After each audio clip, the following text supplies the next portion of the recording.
मैंने कथाओं में बताया ठाकुर जी के 3 स्वरूप हैं। एक हैं वंशीधारी, एक हैं मुरली मनोहर और एक हैं वेणुगोपाल।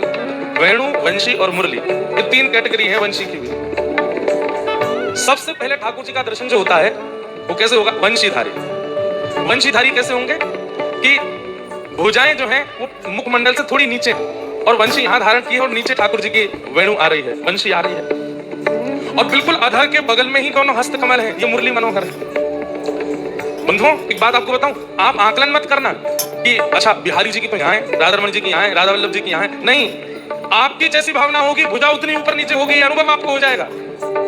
अगर आप प्रारंभिक स्थिति में हैं तो आपको वंशीधारी दिखेंगे, भुजा नीचे है और मुरली ऊपर। आप मध्य भक्ति की स्थिति में आ जाओगे तो भुजा बिल्कुल मुखमंडल के बगल में। और जब आप भक्ति प्रेम की चरम स्थिति में आ जाओगे तो जो ठाकुर जी का मुख बाम मुख दाहिनी ओर झुका रहता है वो मुख भी आपको बाम ओर दिखेगा और वंशी जो है वो मुरली बन जाएगी, वेणु बन जाएगी, ऊपर की ओर बन जाएंगे वेणुगोपाल। मुरली मनोहर, वंशी मनोहर और वेणुगोपाल, ये 3 स्वरूप है ठाकुर जी के। सब ठाकुर जी वंशीधारी हैं, सब मुरली मनोहर हैं, सब वेणुगोपाल है। हमारी स्थिति पर निर्भर करता है कि ठाकुर जी कौन से बने। अपनी स्थिति परखने का यह भी एक भाव है। ठाकुर जी की भुजा का दर्शन करो, कितनी ऊपर, कितनी नीचे, कितनी मध्य में। अगर वामी देखने का अनुभव है वो है ऊपर नीचे को, होगा ही होगा ही होगा, निश्चित होगा।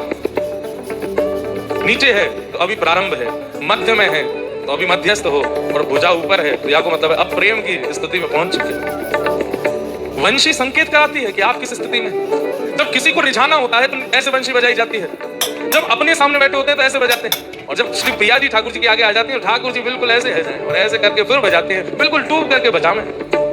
आप सामान्य हो, रसिकों की प्रेमी हो, ये ठाकुर जी की वेणु की स्थिति से आपको अनुभव हो सकता है।